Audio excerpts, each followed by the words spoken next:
Glorious. This is Ann Cross, and I am so excited today. I have a very special young lady in the audience with me. She's my cousin. She's also a member of our church, and also she is a young minister at our church as well. And she is none other than Javinta Monique James. Hey, Monique. Hey, Pastor Ann. We call her Minister Mo at the church. She is actually she's over the dances of praise and does an outstanding job with the dances of praise.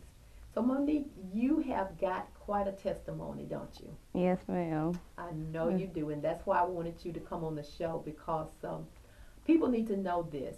Young ladies need to know because I think more and more people are beginning to open up. They're beginning to get free to share some of the things that they have gone through in their childhood and growing up. Mm-hmm. So that's why I thank God for this show, Glorious, because it's actually, I think, an avenue, it's an outlet for people maybe who have gone through something as yourself, and we're going to get into that in just a little bit, to feel that they're not alone, that there are other people who have gone through similar situations. And I want to just kind of give you the floor and just let you begin to share exactly what I'm talking about. Monique, you are how old now? I'm 30. You are 30, Yes. so you are a young lady. Yes, ma'am. You're a young lady. Now, you shared this with us, I think last year, either a couple of years ago, in a message that you actually taught or that you shared at the church. And I just want to just give you the opportunity to let everybody know what happened to you when you were a very young girl. Yes.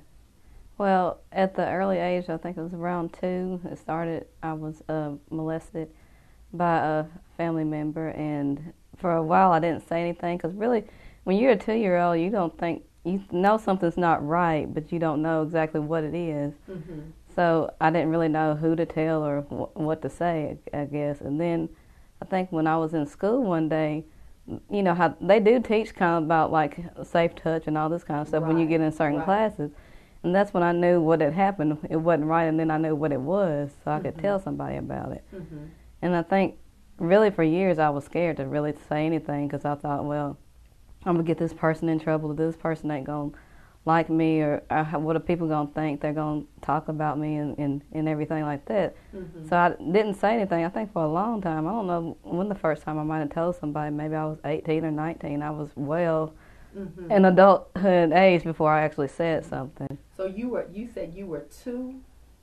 Because I remember, because that's when the person started watching and was taking care of us. I was like 2. I could be wrong about the age, but I know it was a very young age, because I guess I was a precocious child. I did stuff like, I guess before my time anyway, because I think I started walking at 9 months and everything. So, I kind of remember good, vivid parts of it, but I know a lot of it I tried to block out because I didn't really want to remember that stuff. So you were molested. How long did this go on? I'd say probably 9.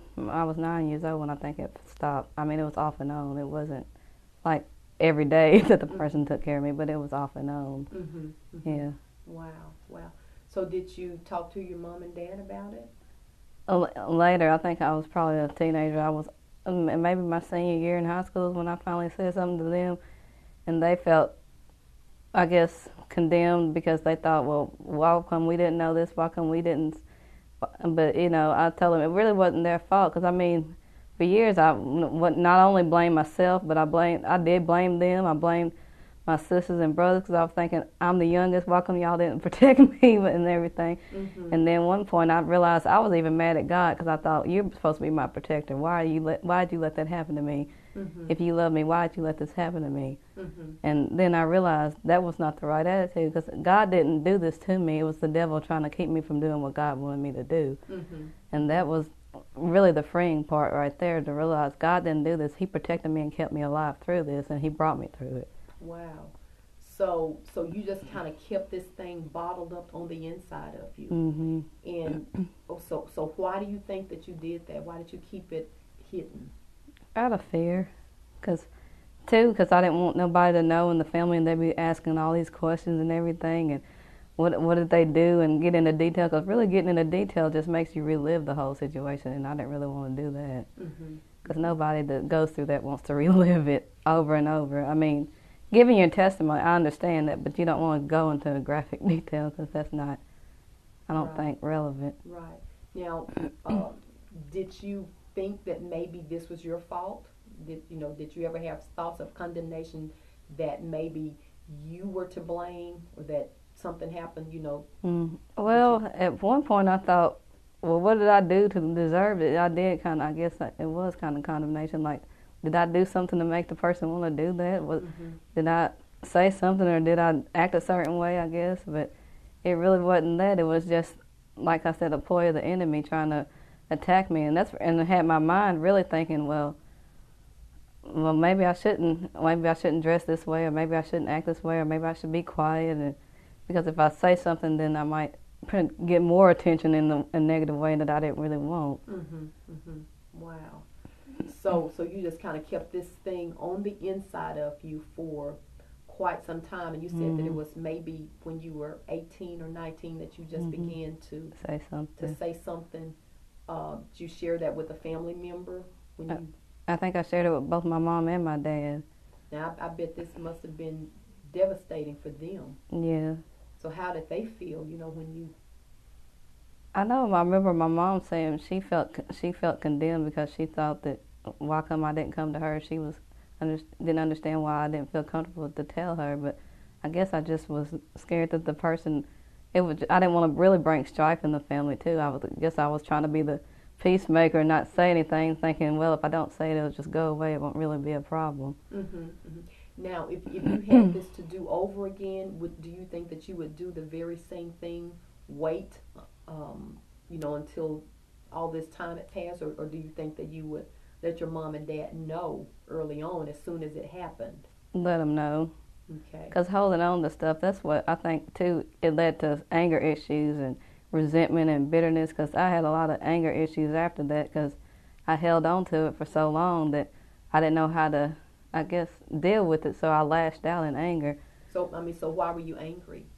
Because that it happened. I guess I was just angry at everybody. I was just didn't know how to really accept love or show love to people. If like even my parents, if they said they loved me, but I guess back then, before I got delivered from it, I didn't really believe it. Because I thought, well, if you love me, then why did this happen? If you love me, then why come you couldn't give me a better caretaking out? Right. But on the serious note, but yeah, that's what you kind of think, all these things.